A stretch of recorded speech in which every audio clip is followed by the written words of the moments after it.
জল থেকে তুলে দেখতে হবে কতটা মাটি ছেড়েছে। প্রায় 10 মিনিট হয়ে গেছে।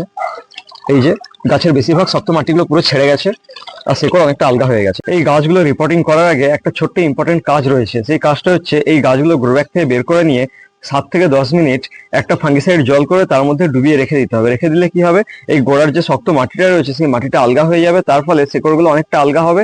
যখন আমরা নতুন করে রিপোর্টিং করব, রিপোর্টিং করার সাথে সাথে ওই গাছগুলো খুব তাড়াতাড়ি এই মাটির মধ্যে নিজের শেকড়কে ছড়িয়ে নিতে পারবে। এই যে বালতিতে ফাঙ্গিসাইড জল করে নিয়েছি কিছুটা, এখন এই গ্রো ব্যাগটা কেটে গ্রো ব্যাগ থেকে গাছগুলো বের করে এই ফাঙ্গিসাইড জলে কিছুক্ষণ ডুবিয়ে রেখে দেবো।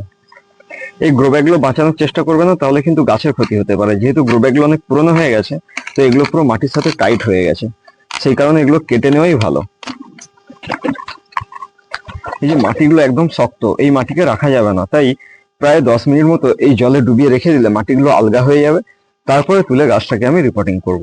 সেম ভাবে আরো একটা গাছের গ্রো ব্যাগকে আমি কেটে নেবো, কেটে নিয়ে সেম ভাবে জলে ডুবিয়ে রেখে দেবো। এই টবের নিচের কিছুটা অংশ এই পটিং মিক্স দিয়ে ভর্তি করে নেবো, প্রায় হাফের মতো অংশ এইভাবে ভর্তি করে নিতে হবে। এরপরে গাছটা জল থেকে তুলে দেখতে হবে কতটা মাটি ছেড়েছে। প্রায় 10 মিনিট হয়ে গেছে।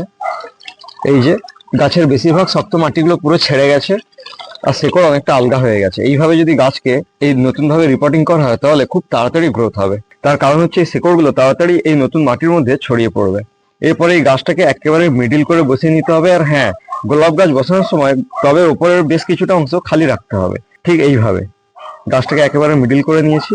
এরপরে 4 সাইড থেকে পটিং মিক্স দিয়ে ভর্তি করে দেবো।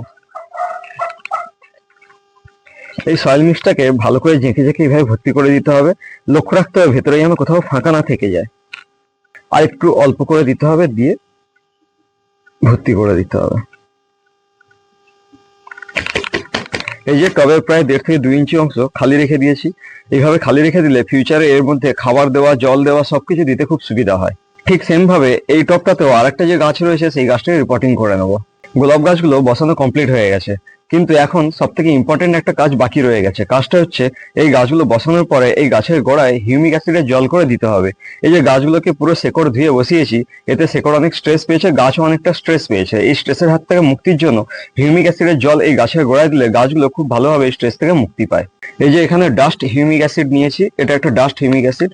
এখানে 2 লিটার জলে প্রায় 2 গ্রাম মতো হিউমিক অ্যাসিড নিতে হবে। এই যে 2 গ্রাম হিউমিক অ্যাসিড নিয়ে খুব ভালো করে এই জলে ঘুলে নিয়ে এই জলটা গাছের গোড়াতে দিতে হবে। এই হিউমিক অ্যাসিড শুধু গাছের স্ট্রেস থেকে মুক্তি দেয় না, গাছের দ্রুত বৃদ্ধিতে খুব সাহায্য করে। এই যে হিউমিক অ্যাসিড জল রেডি। এখন পুরো গাছের গোড়াতে ভালো করে দিয়ে দিতে হবে। প্রথম যখন আমরা জল দেব তখন খুব বেশি করে জল দিয়ে পুরো পটিং মিক্সটাকে ভিজে দিতে হবে, যেন টবের নিচ থেকে জল বেরোতে শুরু করে।